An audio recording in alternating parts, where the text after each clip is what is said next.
Alors, aujourd'hui, on est le mardi 8 décembre. Aujourd'hui, c'est la sortie du modèle de carte graphique AMD 6900 XT.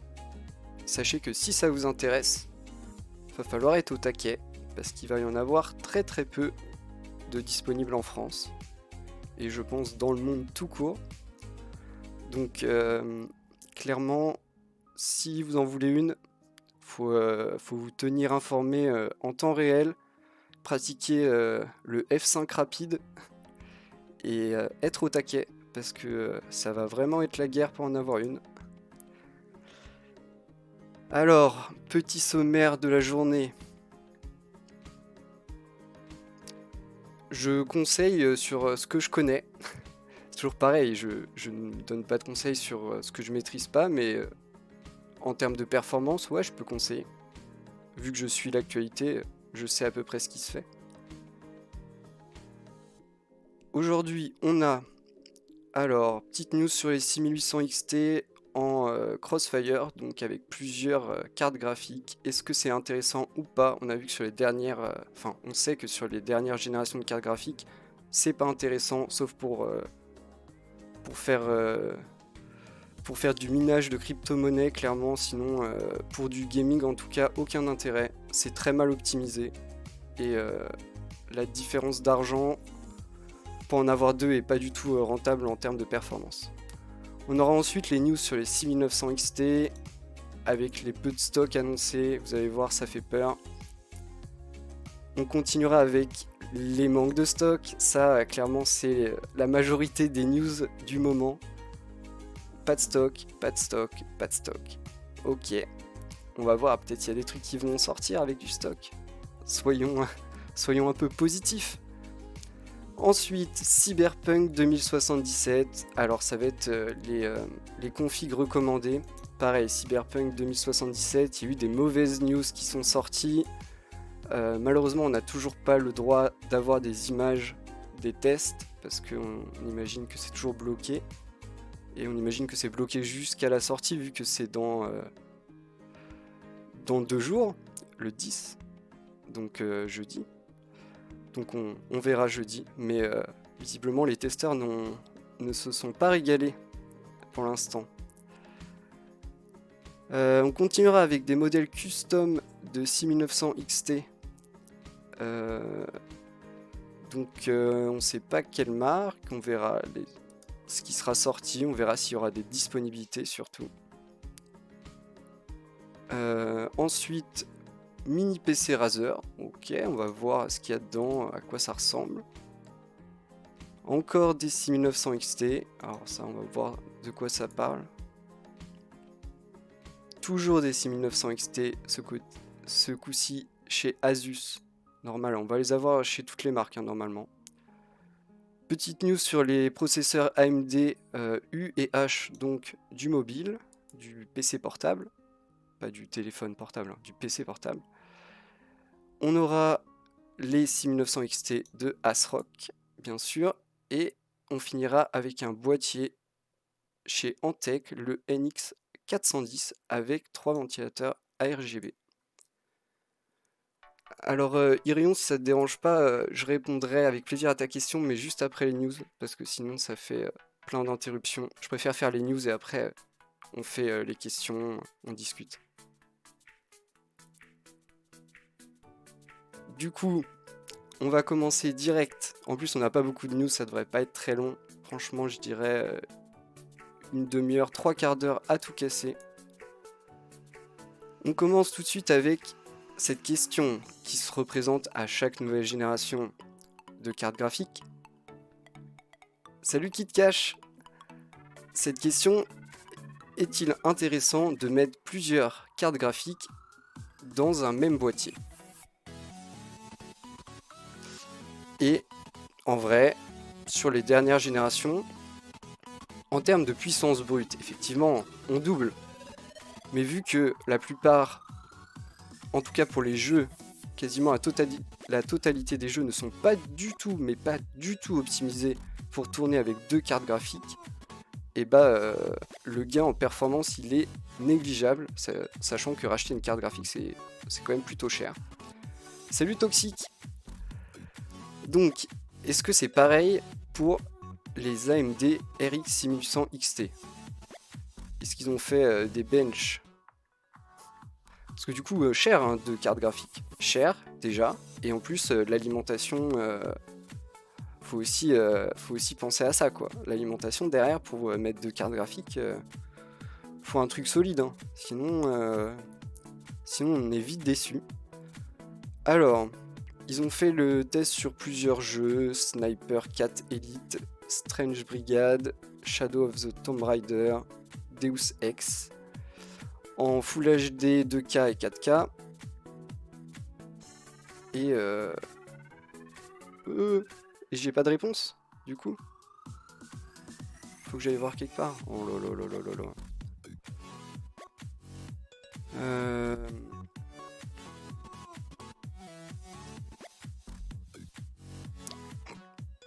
Pardon, ok. On va essayer de voir si c'est intéressant ou pas, mais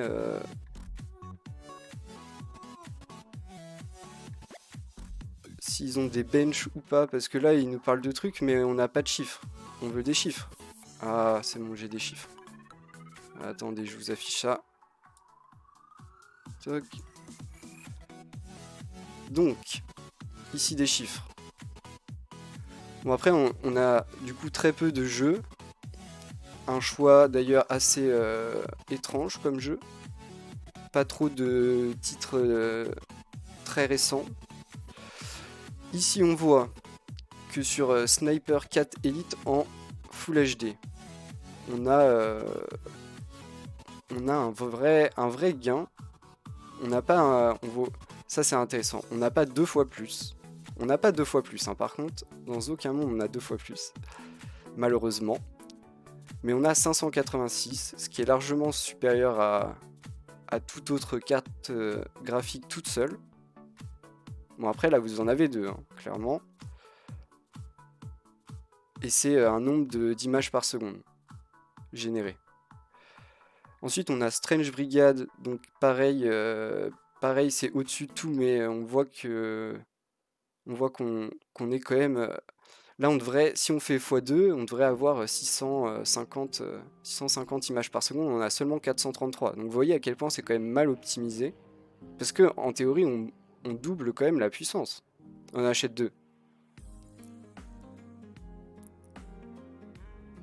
Et on voit même que sur certains jeux, le gain il est ridicule. Voilà, ici en avoir 2, vous gagnez 4 images par seconde. Voilà, vous avez payé une carte graphique en plus et une alimentation plus puissante pour gagner 4 images par seconde. Et seulement sur du Full HD. Hein. On n'est même pas sur quelque chose qui est gourmand à faire tourner. C'est nul. C'est nul. Vraiment, aucun intérêt. Aucun intérêt. Là, pareil, hein. Une image par seconde de différence. C'est ridicule. Donc après on les a en 2K et on voit que qu'en 2K c'est mieux, il y a un peu plus de différence. On voit que sur Sniper Elite ça fait la diff, à croire que c'est le seul jeu qui a été optimisé pour ça. Peut-être que c'est pour ça qu'il est dans la liste. Mais bon. Sur Tomb Raider, est-ce qu'il y a une vraie différence? Ah, là, il y a un peu plus de différence, effectivement. Si vous augmentez la résolution, peut-être qu'il y a un intérêt. Je dis bien peut-être, attention. Parce que c'est pas non plus très flagrant. Hein. Si vous avez une seule 6800 XT, vous avez 208 FPS. Si vous en avez deux, vous en avez 272. Donc, gain oui, significatif tout de même. Après, c'est quand même très cher. C'est quand même très cher de racheter une carte. Une carte graphique, c'est très cher. Et on va voir vite fait en 4K. Alors en 4K...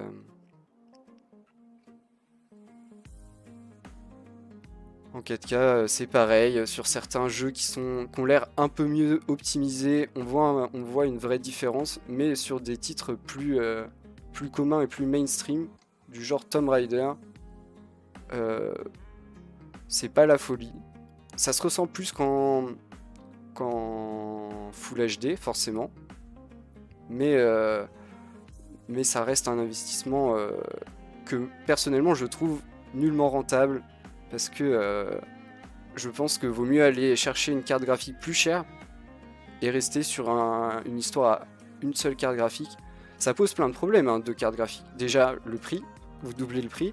Ensuite la lime et la conso, ça aussi ça fait mal. Et sur les dernières cartes graphiques, c'est des grosses alimes qui sont demandées tout de même. Dernièrement, ça chauffe. Hein. Faut pas oublier qu'une carte graphique à qui on demande des performances et de la puissance, ça chauffe.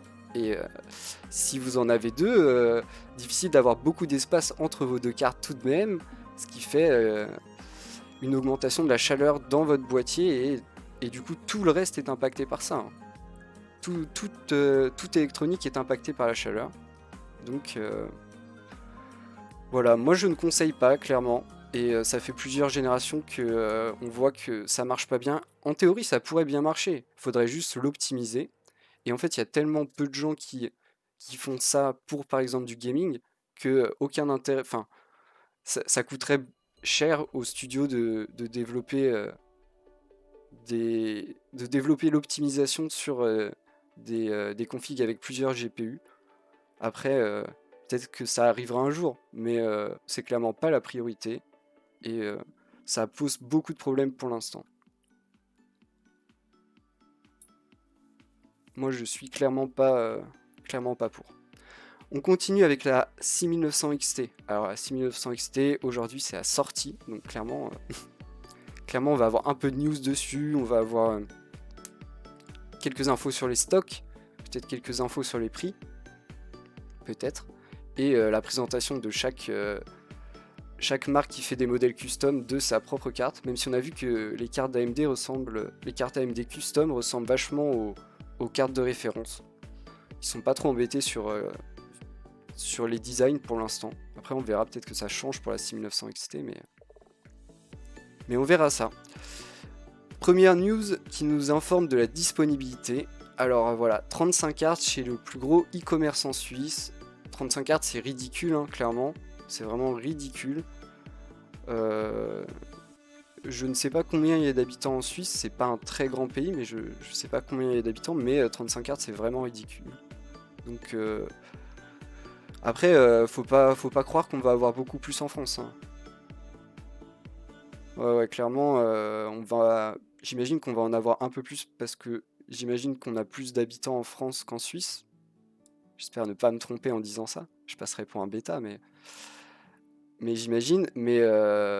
Mais vous attendez pas à 1000 cartes disponibles pour la France. Hein. Ça n'arrivera pas.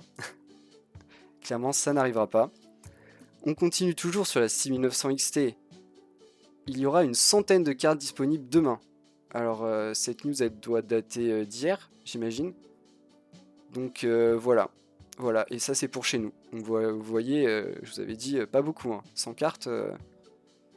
100 cartes, va falloir être rapide, ça va être la guerre. Hein. Vraiment, pour en avoir une, 100 cartes sur tout un pays, ça risque de vite partir, parce que le nombre de personnes, déjà juste le nombre de personnes qui veulent la tester, sachant que c'est des cartes très haut de gamme, donc les pros s'y intéressent aussi un peu pour savoir ce que ça vaut. Donc le nombre de personnes qui veulent la tester, ça va être compliqué. Du coup, lancement à 15h visiblement, pour les gens intéressés. Notez bien l'heure et ne soyez pas en retard. Hein, parce que s'il y a vraiment uniquement 100 cartes, à 15h03, il n'y en aura plus. Hein. Et à 15h03, si rien ne crache. Peut-être plus tard si tout crache. On ne sait pas. On sait que les plateformes, elles ont du mal à tenir les afflux de visiteurs. On continue toujours des news stock. Ah, les news stock, en ce moment, on en a un peu marre. Mais bon. Alors, qu'est-ce qui n'est pas en stock? On a les RX 5000 et 6000, les GTX 1000, les RTX 2000, les RTX 3060 Ti, 3070. Donc à peu près tout. pas de pénurie sur les 3080 et 3090. C'est vrai ce mensonge. Donc justification de tout le secteur par pénurie globale de GDDR6, donc la mémoire pour les cartes graphiques dédiées. On a vu qu'il y avait des soucis de matières premières sur les matériaux semi-conducteurs produits par Samsung, les wafers. Donc on sait que tout ça est nécessaire pour graver des puces. Donc tant qu'on n'a pas ça, ça va être compliqué de produire. Et bah, tant que c'est compliqué de produire, pas de stock, hein. Et tant que pas de stock, les prix augmentent. Donc clairement, pas la folie. Pas la folie en ce moment pour acheter du matériel. Euh, on est clairement sur des problèmes d'approvisionnement global, mondial. Visiblement, on nous dit que les 3080 et 3090 devraient être moins impactés, car ils exploitent de la GDDR6X, donc une autre tech, ce qui leur permettrait d'avoir des lignes de prod qui sont dédiées à ça et donc moins d'encombrement. Probable. Après, on parle de cartes entre 1000 et 2000 euros. Donc, non, on doit y en avoir des un peu moins chers que ça, des 3080, en vrai. J'abuse. Mais c'est des cartes très haut de gamme et très chères, donc pas destinées à tout le monde. Là où les autres sont plus destinés à un large public et à être vendus en masse. Et en vrai, pour l'instant, on n'a pas un stock important de 3080 et 3090, ça se saurait. Donc on verra dans les prochaines semaines, peut-être prochains mois malheureusement, on verra s'ils arrivent à solutionner les problèmes et à rétablir la production mondiale, parce que là, ça commence à être problématique. Et les prix qui augmentent, on n'aime pas trop ça. On sait qu'ils n'hésitent pas à s'en mettre plein les poches, pour le coup, mais nous, vu que nous on paye, bah, on préfère que ça soit pas cher en fait. Donc, s'il vous plaît, remettez de la production. Faites même plus de production, comme ça les prix baisseront. Et nous, on se régalera. S'il vous plaît, écoutez-moi. On continue avec Cyberpunk. Alors, Cyberpunk, on va nous donner les configs. Ah oui, je me souviens de ce truc-là. Alors, yes. En vrai, je vais pas recommencer Cyberpunk. En vrai, j'en ai marre de Cyberpunk. Il sort dans 2 jours. Attendez 2 jours, vous verrez. Sachez que ça tourne sur à peu près tout. Il faut quand même, on conseille quand même d'avoir un processeur avec 6 cœurs pour le faire tourner dans des bonnes conditions. Ça tournera avec 4 cœurs, mais ça sera. Faut pas tout mettre à fond, même en moyen ça peut être compliqué. On conseille 12 Go de RAM, c'est le truc que j'ai jamais compris, qui a 12 Go de RAM. On a soit 8, soit 16, mais c'est pas grave. Peut-être des ordi portables qui ont 12, mais ok. Et voilà, c'est tout ce que je vais dire sur Cyberpunk. En plus, il y a des mauvaises nouvelles qui sont sorties, des testeurs qui disent que le jeu n'est pas aussi bien que ce qu'ils attendaient. Après, peut-être qu'ils en attendaient un peu trop, que le jeu était plein de bugs. Après, peut-être que ce sera patché pour la sortie, mais pas de bonnes nouvelles sur Cyberpunk, donc j'ai pas envie d'y passer beaucoup plus de temps. En plus, moi, j'y jouerai pas à la sortie de toute façon. Donc, je lui laisse du temps. Ils vont se mettre. Ils vont se faire beau, ils vont patcher les bugs. Il va falloir lui laisser peut-être un peu de temps. Après, le contenu du jeu sera le même. Hein, ils vont pas refaire le jeu. Je sais pas, j'avoue que je sais pas trop ce qu'il y aura. Moi, j'aime bien l'ambiance et l'univers. Après, le scénario, on verra. Hein. Tant que le jeu est pas sorti, difficile de se faire une idée en vrai. Donc, on verra Cyberpunk. On verra, il sort dans 2 jours. Attendez 2 jours, vous aurez des images et les retours de tous les gens qui ont le droit de montrer des images et de dire tout ce qu'ils veulent, parce que tout le monde aura mis la main sur le jeu. Là, pour l'instant, c'est seulement des gens qui ont eu le droit d'avoir le jeu en avance et qui sont encore sous, sous contrat de non-divulgation des images, donc ils peuvent pas. On sait pas trop tout. Attendons que des gens qui ne soient pas payés pour tester les jeux donnent leur avis. On verra ce que ça donne. On continue avec des 6900 XT, toujours ce coup-ci des customs. Alors, ok, ils en sortent, mais qui seront pas disponibles. Génial. Génial, génial. Donc, bah, un peu comme les autres cartes d'AMD, hein, on va pas se mentir, les cartes d'AMD, elles sont sorties, mais en vrai, la disponibilité... Déjà que les cartes Nvidia, la disponibilité, c'était compliqué. Mais alors AMD, ils font pire. On pensait pas que c'était possible de faire pire et ils le font. Sans vouloir être médisant, là, clairement, moi je trouvais qu'au niveau disponibilité, Nvidia, ils n'avaient pas réussi leur sortie. C'était à peu près le seul truc qu'on pouvait leur reprocher avec la consommation de leurs cartes. Bah AMD, sur la sortie, franchement, ils font pire, hein. Il y a vraiment encore moins de stock que chez Nvidia. Ça fait un peu mal. On continue avec Razer qui nous annonce un mini PC, le Tomahawk Desktop, avec une carte mère Intel NUC 9 i9 QNB. Voilà. Donc dessus, enfin dedans, vous avez quoi? Vous avez un i9 9980 HK. Ok. On a 16 Go de RAM à 2600 MHz. Un SSD NVMe, donc PCI Express 3.0, pas les tout derniers, mais déjà très bien, de 512 Go. Et un disque dur plus classique de 2 Tera. Donc une machine complète, mais pas trop pour le gaming, parce que clairement, pas de carte graphique. Une partie graphique intégrée au processeur, bien sûr, mais pas de quoi faire tourner non plus des gros jeux. Un peu étonnant de la part de Razer de sortir quand même un truc où t'as aucune carte graphique dédiée. Je sais pas si ça vous étonne un peu, mais moi je trouve ça bizarre. Ils ont quand même une connotation très gaming, Razer, et sortir parce que voilà, vous pouvez faire du jeu basique avec une partie graphique intégrée, mais il faut pas s'attendre à faire tourner Cyberpunk par exemple, hein. Clairement.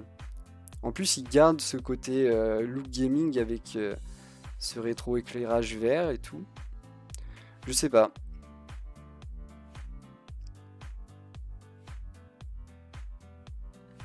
Du coup, on a la possibilité ou pas d'en rajouter une? C'est ça que je veux savoir. Alors, il y a eu la bonne idée de séparer la partie carte mère et graphique par un espace vide qui devrait permettre... ok. Donc on devrait pouvoir en mettre une. On devrait pouvoir mettre une carte graphique, mais il faut l'ajouter. C'est quand même dommage qu'il l'inclut pas. Clairement, en plus dans des petits boîtiers comme ça, on n'a pas forcément envie de les ouvrir.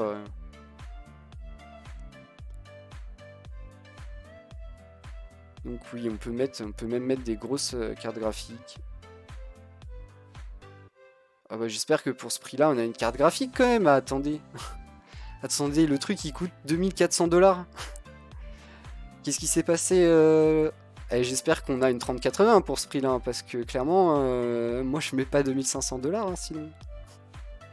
2400, pardon. Mais bon, chez nous, ça fera un bon 2000, 2600, 2700, 2800, un truc comme ça. Euros. On connaît, hein, parce qu'il faut ajouter les taxes chez nous. Donc sinon, petit pas tant que ça, hein, on voit, petit pas tant que ça. Assez profond, pas très haut, mais assez profond. Le rétroéclairage vert de Razer. Mais bah Razer, sympa, hein, mais trop cher. Franchement, 2400$, moi ça me dépasse un peu. Et honnêtement, du coup, on précise pas s'il y a une carte, parce que là on nous donne un visuel avec une carte graphique et tout, mais dans les spécifications techniques, on nous dit pas qu'il y a une carte graphique. Donc j'espère quand même que pour ce prix-là, il y a une carte graphique. Sinon c'est non. C'est non tout de suite. Clairement, c'est non. 2400$ et t'as même pas ta carte graphique, t'as une partie graphique intégrée. Non. Non, faut nous respecter un petit peu. Alors, on continue avec encore de la 6900 XT, mais ce coup-ci, MBA, donc Made by AMD. C'est sympa MBA comme nom. Du coup, une production one shot et une carte déjà en fin de vie, donc comme sur leurs autres modèles, ils vont en faire très peu. En même temps, tout le monde galère à faire des cartes graphiques. Donc, vu que c'est après au tour des marques qui font les modèles custom de prendre le relais, ils s'embêtent pas. Ils font une première salve, parfois une deuxième, même pas sûr là. Franchement, même pas sûr ici. Et ils vont arrêter de faire les cartes de référence. De toute façon, les constructeurs de cartes custom viendront combler le manque. Hein. C'est à eux de jouer après. C'est un choix. C'est un choix. Après, en vrai, ça peut se comprendre. Hein. C'est tellement compliqué de produire actuellement que ils ont peut-être pas trop envie. C'est pas leur cœur de métier hein, de produire des cartes graphiques. Donc, leur cœur de métier, c'est de faire les puces à l'intérieur, mais pas de produire des cartes graphiques. Donc, ça, ça peut se laisser entendre. Ça peut se laisser entendre. Et j'imagine qu'ils en ont marre qu'on leur reproche leur manque de stock sur leur modèle. Du coup, ils ont choisi ça, quoi. C'est un peu le choix par défaut. Après, voilà, hein, si vous en voulez une, sautez dessus. Hein. Si vous en trouvez une, sautez dessus. Parce que ça va être un peu une licorne hein, dans un premier temps, ces 6900 XT. On va en parler et tout, on va même en parler et voir des images un peu partout, mais rares vont être les gens qui vont en avoir vu une en vrai. Donc clairement, à voir. À voir, à voir. On continue, encore une petite 6900 XT, ce coup-ci chez Asus, modèle TUF Gaming, donc pas les plus chers. En gros, les entrées de gamme, mais bon, les entrées de gamme sur des cartes graphiques très haut de gamme. Donc bah, vous voyez, hein, clairement par rapport au modèle de référence, on n'est pas loin. On a changé un peu les couleurs pour du gris. On a mis Asus et le logo TUF sur les autres ventilateurs. On sera sur des cartes qui seront très proches des cartes de référence, clairement, voire identiques, j'imagine, pour certaines. Parce que les cartes de référence ont déjà poussé. Parce qu'en gros, en général, sur les cartes custom, on pousse sur la fréquence. Et les cartes de référence d'AMD ont déjà poussé sur la fréquence. Donc voilà. Sinon, pas de prix, pas de date. On commence à avoir l'habitude. Et sûrement pas de disponibilité tout de suite. Voilà. Ça, c'est sûr. C'est sûr, c'est sûr. À voir quand la disponibilité se réglera.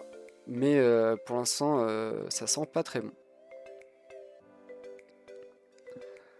On continue. On est presque à la fin, vous voyez, pas très long aujourd'hui. Petit processeur AMD modèle U et H. Alors, on a vu des H qui étaient du coup mobiles. On imagine que les U sont aussi du mobile.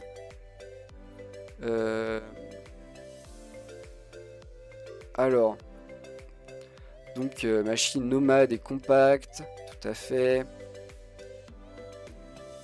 Oula, tout plein de modèles.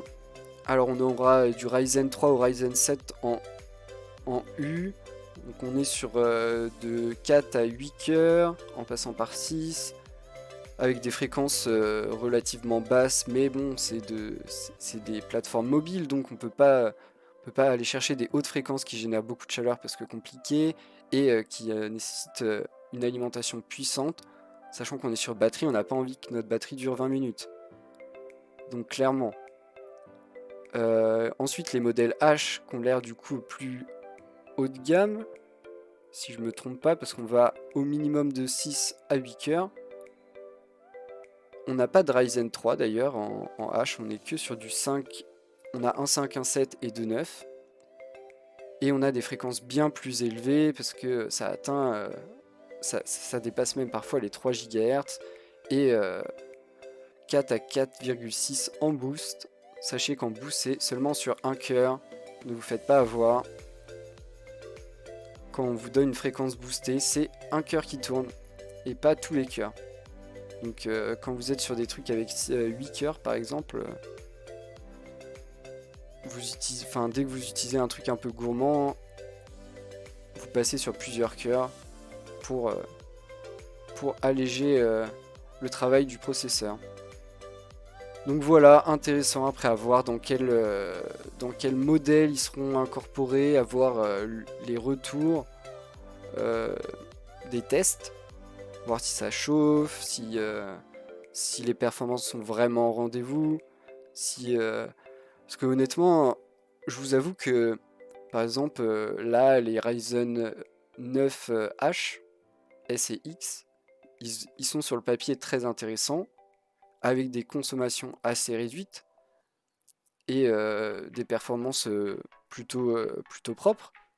Mais ça fait un peu peur tout de même. On se dit, est-ce qu'ils sont vraiment capables de tourner comme ça et de consommer assez peu pour pas vider une batterie? Pas sûr, hein.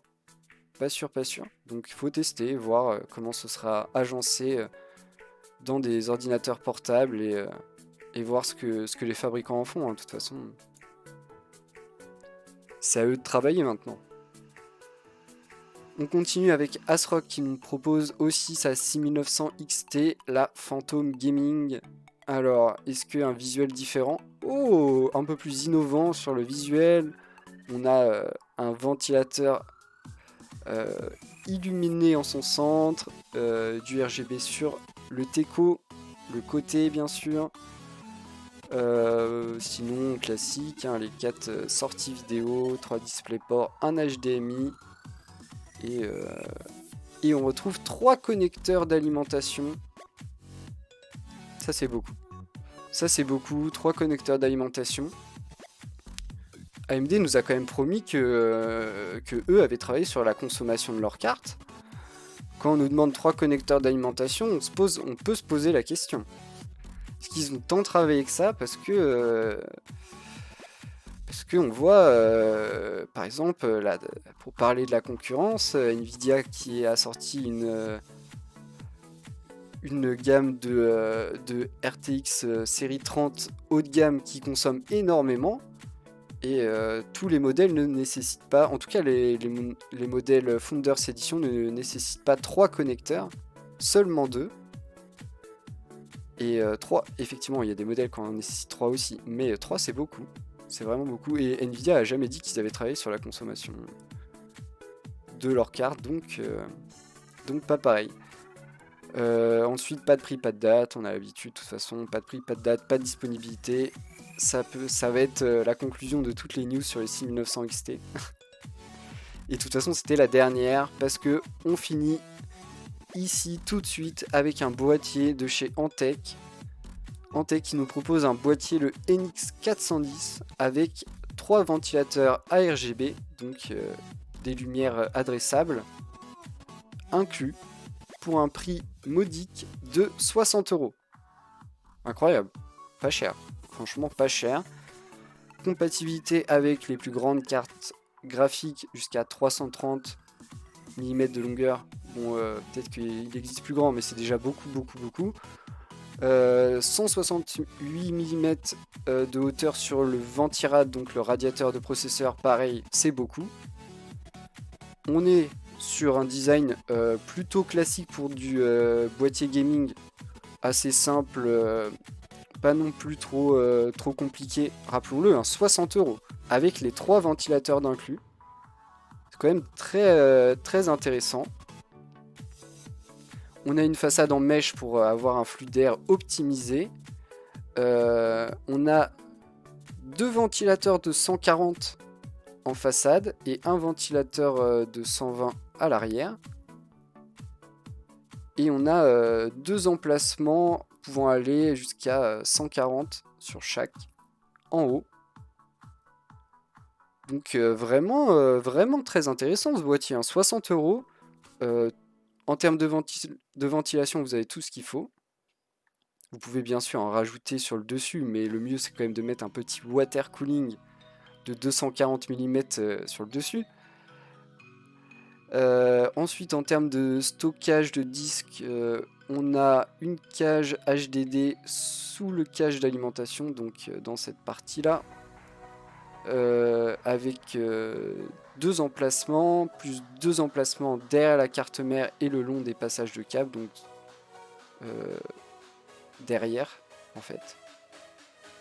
sur l'arrière du boîtier. Et toc toc toc, le boîtier est peu profond. Et il y a donc peu de place entre l'alimentation et la cage devant. Vous pouvez pas mettre une alimentation trop longue, par contre. Donc voilà, vous avez l'arrière, ici, les câbles, la cage HDD, l'accès pour l'alimentation, les plaques pour mettre du stockage. Donc en vrai, plutôt bien. Moi je trouve ça bien. Je trouve ça bien. 60 € c'est quand même très accessible pour un boîtier complet, compatible avec quand même beaucoup de choses. Et voilà quoi dire de plus. Après, on va pas se mentir. 60 €, ça veut dire qu'ils ont fait des choix sur certains matériaux, sur certaines choses. On peut pas proposer à 60 € un boîtier haut de gamme, bien sûr. J'ai pas vu si c'était du verre trempé ou pas. Probablement que non pour 60 €, par exemple. Mais quand même très intéressant et très accessible. 60 €. Ventilateur ARGB 3, donc 2 de 140. Non, très intéressant. En plus, Antec est une marque quand même assez connue. On connaît leurs produits, on sait qu'ils font aussi certains modèles plus haut de gamme, donc ça devrait être très correct. C'est pas uniquement une marque qui fait du bas de gamme, entrée de gamme. Voilà, donc ils ont quand même un certain savoir-faire. Donc c'est quand même plutôt cool. Est-ce qu'il y a moyen de trouver plus joli pour ce prix? Alors déjà, compliqué de répondre à cette question, sachant que si c'est joli ou pas, c'est un peu, voire très personnel. Les goûts et les couleurs, compliqués. Du coup, je te dirais que oui, j'imagine que pour ce prix, tu peux trouver plus joli, vu que c'est chacun a sa conception du joli. Il est tout de même très bien équipé parce que les 3 ventilateurs, donc 240 ARGB, qui en général sont des ventilateurs qui coûtent quand même un certain prix. Mais j'imagine que tu peux trouver plus joli. Après, plus complet, doit y avoir des trucs aussi complets, mais c'est quand même... là, on a un boîtier qui est tout équipé en termes de ventilation, compatible avec du water cooling à l'avant comme en haut. On peut mettre une grande carte graphique, on peut mettre un grand ventirad, et on a un boîtier qui est pas si gros que ça, donc c'est quand même un boîtier plutôt intéressant. Après, les goûts et les couleurs, hein, clairement, on peut pas se permettre de juger les goûts et les couleurs. Ce serait malvenu. Et voilà qui conclut nos actus du jour. Donc vraiment, du coup très rapide hein, par rapport à hier où j'ai passé 2 heures. Là on a passé une bonne demi-heure. Il y avait que ça, hein. De toute façon, aujourd'hui, sortie des 6900 XT, vous avez vu beaucoup de 6900 XT. On va en voir pleuvoir tout le reste de la semaine parce que toutes les marques vont sortir la leur. Là, il manque des marques, hein, clairement. Il y a des trucs, il y a des marques qui n'ont pas encore annoncé leur carte. D'un autre côté, si c'est annoncé pour annoncer et ne pas avoir de disponibilité avant un mois, no care.